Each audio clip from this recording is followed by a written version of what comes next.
정부가 강남 3구와 용산 지역을 토지거래 허가구역으로 다시 지정했습니다. 네, 한 달 전 규제를 해제하자 집값이 급등했기 때문인데요. 김은건 YTN 해설위원과 이 사안을 짚어보겠습니다. 안녕하십니까? 안녕하세요. 네, 자 오늘 오전에 이제 정부 대책이 발표됐기 때문에 좀 헷갈린 시청자분도 많을 것 같습니다. 일단 이번 정책의 대상 지역은 어디고 그리고 기간은 언제까지인가요?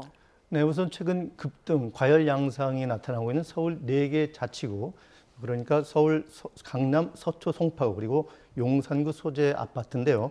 이 아파트 전체에 대해서 토지거래 허가구역으로 지정하는 내용입니다. 여기에 해당되는 아파트는 약 2,200개 단지에 이르고요. 아파트 채수는 약 40만 호에 이릅니다.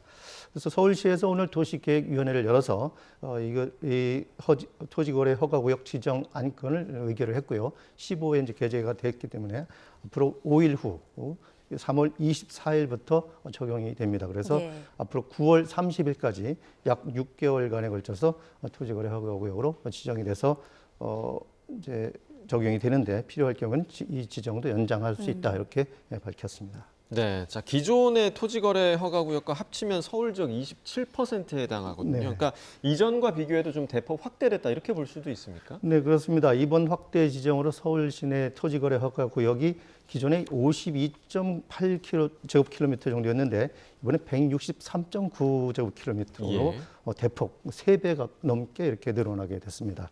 서울시 전체 면적 605제곱킬로미터인데 약 27% 수준에 이르고요. 서울시가 이제 잠실 등의 이제 토지거래 허가구역의 14.4제곱킬로미터를 지난 2월 12일 발표를 하면서 해제를 했죠. 네. 그런데 이번에 그 여파로 110.65제곱킬로미터가 사실상 새로 지정한 꼴이 돼서 크게 늘어나는 형태가 됐습니다. 네. 자, 지금까지는 뭐 동이나 나 구역 이렇게 구역으로 지정됐는데 자치구 전체가 지정된 것도 좀 이례적이다 이런 얘기가 있고요. 다른 지역까지 추가로 또 이게 허가될 수도 있는 건지 이런 부분도 궁금하더라고요. 네, 그렇습니다. 현재 이제 이전에 지정된 지역도 보면은 가령 그 여의도라든가 목동이라든가 성수 이 지역은 그 지역 자치구 내 일부 지역이죠. 아무래도 이제 토지거래 허가에 따른 그 과열 양상이 빚어질 수 있는 그 지역으로 지정이 됐었는데 이번에는 4개 구를 전체를 지정을 했습니다. 이건 아무래도 최근 집값 상승세가 이 전체 지역에서 크게 일어나고 있기 때문에 어떤 동을 따르지 않고 일어났기 때문에 이렇게 이제 판단을 한 걸로 보이고요. 그리고 토지거래 허가구역 해제가 기폭제가 돼서 지금 집값 상승세가 강남 3구뿐 아니라 용산구 등 인접 지역으로 이제 번져나가면서 서울시가 이제 초강수를 뒀다 이렇게 볼 수 있고 또 이런 내용들이 이제 다른 지역으로 이제 퍼져나가는 풍선 효과를 차단하기 위해서 강경책을 뒀다 이렇게 볼 수 있는데 오세훈 서울시장도 오늘 기자간담회에서 조기에 급격한 가격 변동성을 진화하겠다는 정책 의지를 반영한 것이다 이렇게 설명하기도 했습니다. 네, 자 이와 더불어서 가계대출 관리도 또 다시 강화된다고요? 네, 그렇습니다. 이번에 토지거래 허가구역 해제가 일종의 기폭제 역할을 하기도 했는데 최근에 이제 금리 인하 부분도 이런 집값 과열 양상에 일조를 했다는 이제 판단이 있는 거고요. 그래서 앞으로 이제 과열 양상이 지속될 경우에는 이런 토지거래 허가구역이 확대될 수도 있고 주택담보대출 등 이런 금융 부분도 이제 관리를 강화하겠다 이런 방침을 오늘 밝혔습니다. 그래서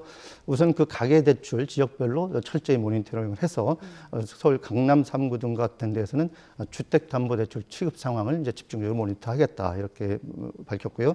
그리고 금융권 스스로 다주택자 그리고 이른바 갭 투자와 관련해서 가계대출을 엄격히 관리하겠다 이렇게 이제 밝혔습니다. 그리고 이 전세 대출을 조여서 이제 갭 투자를 이제 확산을 막겠다 이런 입장도 밝혔는데 일종의 최근에 이제 올해 7월에 주택도시보증공사에서 전세자금 대출 보증 비율을 100%에서 90%로 낮추겠다 이렇게 이미 예고된 상황이거든요. 근데 이거를 5월로 앞당기겠다. 그래서 결국 그 규제를 2달 정도 앞당겨서 시행하겠다는 입장도 했고요. 그래서 앞으로 이제 디딤돌, 법팀목 이런 정책 조리 대출이 있지 않습니까? 이것도 관련시키는 요인이 된다면은 대출 금리의 추가 인상 이런 것도 검토하기로 했습니다. 네. 자, 정부 대책을 한 달 만에 번복한 건 그만큼 서울 집값이 가파르게 치솟고 있기 때문인데요. 오늘 박상우 국토교통부 장관의 발언부터 듣고 이야기 계속 나눠보겠습니다. 지금과 같은 급격한 변동성은 거시경제 운용과 국민 생활 안정에 자칫 예기치 못할 부담을 초래할 수가 있습니다. 특히 집값이 상승할 때 투기 수요가 추가적으로 유입될 경우 주택시장 불안과 가격 변동성이 더 확대되어 국가 경제와 국민 주거 안정에 큰 위협 요인이 될 것입니다. 이에 정부는 시장 안정화를 위한 선제적 대응이 시급하다는 판단을 내렸습니다. 네, 최근 서울 아파트값 상승률이 어느 정도였나요? 네, 최근 이제 주간 상승률로 이제 한번 지표가 계속 매주 경실이 되는데 최근에 서울시 주간 상승률을 보면은 지난해 이제 보합이 0% 수준이 3월 셋째 주에 0% 수준에서 0.2%로 7월 첫 주까지 올라가는데 15주가 걸렸습니다. 예. 그런데 최근 0.2% 서울시 전체 집값이 올라가는데 7주 만에 0.2% 상승률까지 올라갔거든요. 이것은 그만큼 이제 상승세가 아주 가팔랐다. 지난해에 비해서 이렇게 보는 요인이 되고요. 그리고 특히 지금 0.69%로 나온 이 부분이 서울 강남 3구의 상승률입니다. 예. 이것은 이제 송파 지역이 특히 0.72%로 가장 높았고 강남은 0.69 그리고 소초구도 0.62%로 이 강남 3구 세 지역의 상승률이 지난 2018년에 최고치를 기록했던 그 당시에 거의 육박하거나 넘어선 수준까지 이르렀기 때문에 이런 특단의 대책이 필요했다 이렇게 분석이 됩니다. 네, 자 이렇게 가파른 상승세로 강남 3구의 국민평형 아파트값 평균 20억 원을 넘었다고 하더라고요. 네, 국민평형이면 이제 전용 면적 84제곱미터 예. 정도 안팎의 아파트죠. 그래서 한 부동산 플랫폼에서 조사를 한 건데요. 강남과 서초, 송파 이른바 강남 3구에서 거래된 국민평형 아파트 가격이 평균 20억 원을 넘었습니다. 이거는 이제 지난 2021년 이제 기존 고점을 3년여 만에 넘어선 거고요. 구별로 따져보면 서초구가 이제 31억 원대로 가장 높았고 강남구는 27억 원 그리고 송파구가 20억 원대를 기록했습니다. 그리고 이제 서울시 전체 평균으로 보면은 14억 원대인데 모두 이제 6억 이상 높은 그런 아주 평균 가격이 높은 가격대고요. 그리고 이전 송파구 잠실 일대가 특히 토지거래 해제 이후에 신고가 행진이 이어지면서 서울자치구의 집값 중에 가장 많이 오른 지역으로 기록이 되고 있습니다. 네, 상대적으로 이제 서울에서 약세 지역으로 꼽혔던 노도강이라고 하죠. 네. 노원, 도봉, 강북구도 최근 상승으로 전환이 됐죠. 네, 그렇습니다. 노원, 도봉, 강북 그리고 이제 남서쪽에 서울 이제 금천, 관악구로 이렇게 6개 지역은 대표적인 이제 서울에서 아파트 약세 지역으로 꼽히는 곳이죠.